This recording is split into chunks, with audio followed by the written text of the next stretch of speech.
Halo, assalamualaikum warahmatullahi wabarakatuh. Balik lagi bersama saya Thalidatus Solihah, mahasiswa bimbingan konseling Islam semester 5. Dan balik juga di learning journal pertemuan keempat, yang dimana tadi teman-teman kelompok 2 di dalam kelas sudah membahas tentang perencanaan tim dalam sebuah produksi film. Nah, di dalam perencanaan itu pun mempunyai unsur film tersendiri. Unsur film tersendiri terbagi menjadi dua, ada unsur naratif, ada pun unsur sinematik. Unsur naratif berhubungan dengan aspek cerita film, atau salah satu bagian dari naratif adalah plot. Nah, plot itu adalah rangkaian yang disajikan secara audio baik visual, yang dimana dirangkai dalam sebuah film, dalam film tersebut. Nah, unsur sinematik juga merupakan aspek teknik dalam produksi sebuah film, dan ada beberapa aspek juga di dalam unsur sinematik ini. Yang pertama ini ada scene di dalam, pasti di dalam film itu selalu ada scene kan, ada potongan-potongan film gitu. Nah, di dalam scene tersendiri mempunyai persiapan seperti kayak setting gitu, setting tempat, setting lokasi syuting dan lain sebagainya. Adapun make up, nah kalau di dalam scene tidak mempunyai kesiapan make up di para pemainnya, mungkin kelihatannya jadi kayak apa ya, pemainnya jadi kayak kurang, mungkin kelihatannya pucat atau gimana. Film horor tersendiri juga pasti membutuhkan make up, dari yang mukanya hancur, kayak adegan-adegan yang berantem pasti dia membutuhkan make up yang kayak lebam-lebam seperti itu. Adapun pencahayaan tersendiri di scene di bagian-bagian film mempunyai pencahayaan tersendiri gitu. Jadi kan ada yang pencahayaannya langsung dari lampu, ada yang pencahayaannya langsung dari sinar matahari. Tergantung syuting atau penyutingan filmnya ini di luar atau di dalam gitu, di dalam ruangan, atau di dalam ruangan pun kadang memerlukan sebuah pencahayaan lebih gitu. Tidak hanya lampu yang hanya di atas saja, tapi kayak lighting yang besar itu biar pencahayaannya fokus juga gitu.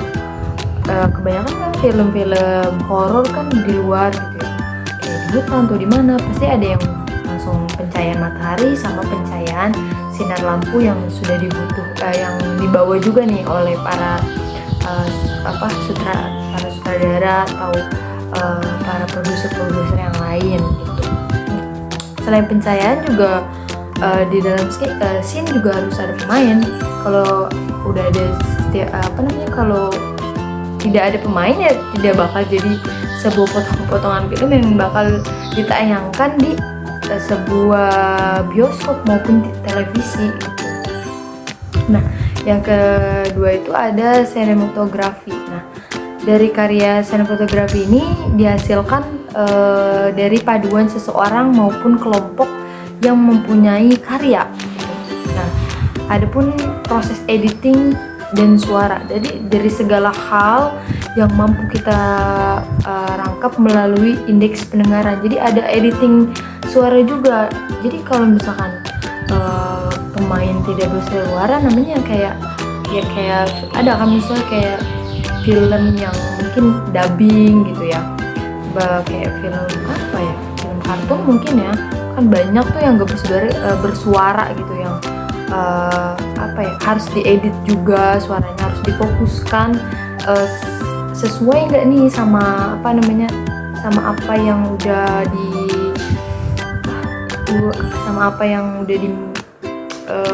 proses syutingnya ini gitu tuh. Nah, di dalam perencanaan tim dalam produksi film ini juga ada divisi pembentukan film. Dalam pembentukan film, walaupun filmnya film pendek gitu, tetap membutuhkan sebuah tim. Nah, apa aja sih di dalamnya itu? Tadi teman-teman kelompok 2 juga sudah menjelaskan pembentukan tim dalam film itu ada produser. Nah, produser itu yang bertanggung jawab pada suatu produksi film secara keseluruhan. Kayak udah menyiapkan semua kayak konsepan film itu seperti apa. Yang kedua itu ada produser pelaksana atau line producer atau tangan kanannya produser gitu. Ya ibarat mah dia yang diamanatin juga nih, kayak kalau misalkan si bapak produser ini nggak bisa, jadi wakili nih sama si tangan kanan produser ini yang sudah diamanatin gitu, untuk menjalankan sebuah tanggung jawab yang sudah disiapkan untuk sebuah film yang akan yang akan ditayangkan atau yang akan di syuting gitu loh. Nah, yang ketiga itu ada manajer produser. Kayak manajer produser itu dia tuh kayak yang sama sih, dia yang ngatur semua kayak buat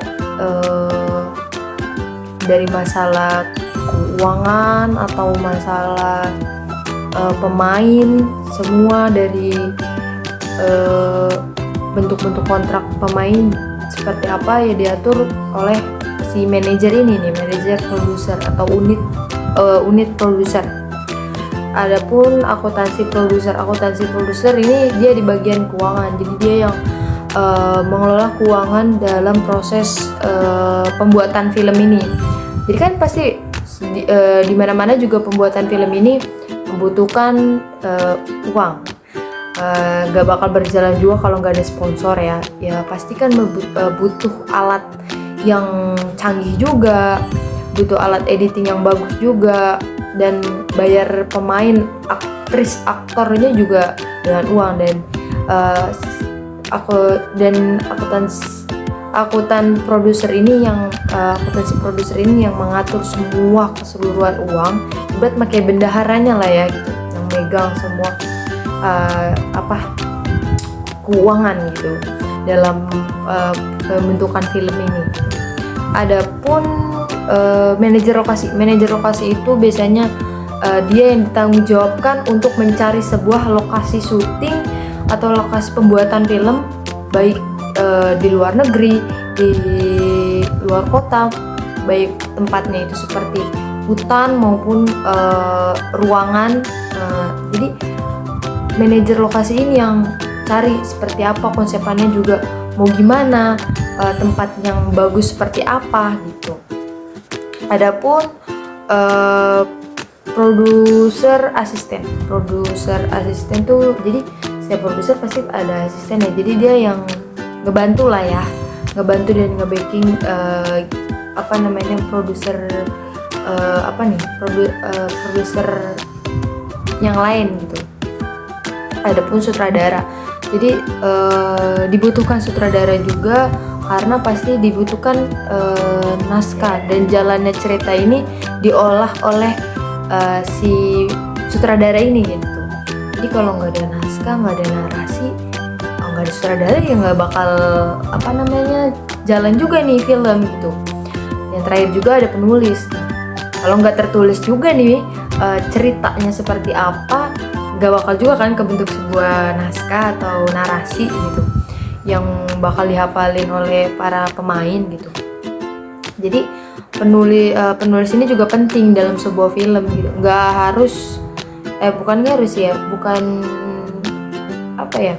Penting sih ya penulisan dalam sebuah film ini, karena kan karya-karya yang ditulis atau pikiran, imajinasi apa yang membuat biar menjadi sebuah bentuk film yang bagus dan layak ditonton oleh masyarakat. Nah, tadi juga di akhir kelompok 2 itu menyampaikan tentang sinopsis sebuah film Girl in the Picture, di mana ada seorang gadis berusia 20 tahun yang dimana korban tabrak lari gitu. Dan di sini juga film ini menceritakan seorang ayah yang dimana mempunyai gangguan mental, atau yang seorang ayah ini menyebabkan mempunyai penyakit pedofilia. Kenapa disebut pedofilia dan mempunyai gangguan mental? Karena ayahnya ini benar-benar kejam banget. Dia ini telah membunuh istri pertama dan istri keduanya. Dan ayahnya ini tuh selalu gonta-ganti nama sampai 5 kali, jadi sampai kepolisian tuh bingung gitu sebenarnya siapa dia gitu.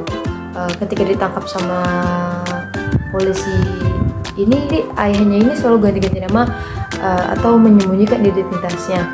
Dan anaknya ini juga sebelum menjadi korban tabrakan ini sempat dinyatakan hilang oleh polisi, dan polisi juga menduga seorang anaknya ini adalah korban kekerasan seksual dari seorang ayahnya. Dan di anaknya ini juga dicuriga diumpetin lah ya bahasanya ya, diumpetin oleh sang ayah ini, sampai kepolisian pun belum menemukan nih anaknya di mana gitu. Dan pada akhirnya setelah ditemukan ternyata si anaknya ini juga terkena kekerasan seksual oleh ayahnya, dan anaknya ini juga terkena korban tabrak lari. Jadi ayahnya ini sangat terganggu mentalnya dan sangat-sangat sangat-sangat keji oleh keluarganya gitu. Semua keluarganya hampir dibunuh sama seorang ayahnya ini gitu. Jadi film ini cukup mengharukan didengarnya juga, jadi tertarik buat saya tonton, buat jadi pelajaran saya juga, buat jadi edukasi juga di dalam BK. Jadi mungkin hanya itu learning journal pada hari ini. Pertemuan tempat, sampai bertemu di learning journal selanjutnya. Sekian, terima kasih. Wassalamualaikum warahmatullahi wabarakatuh. Dah.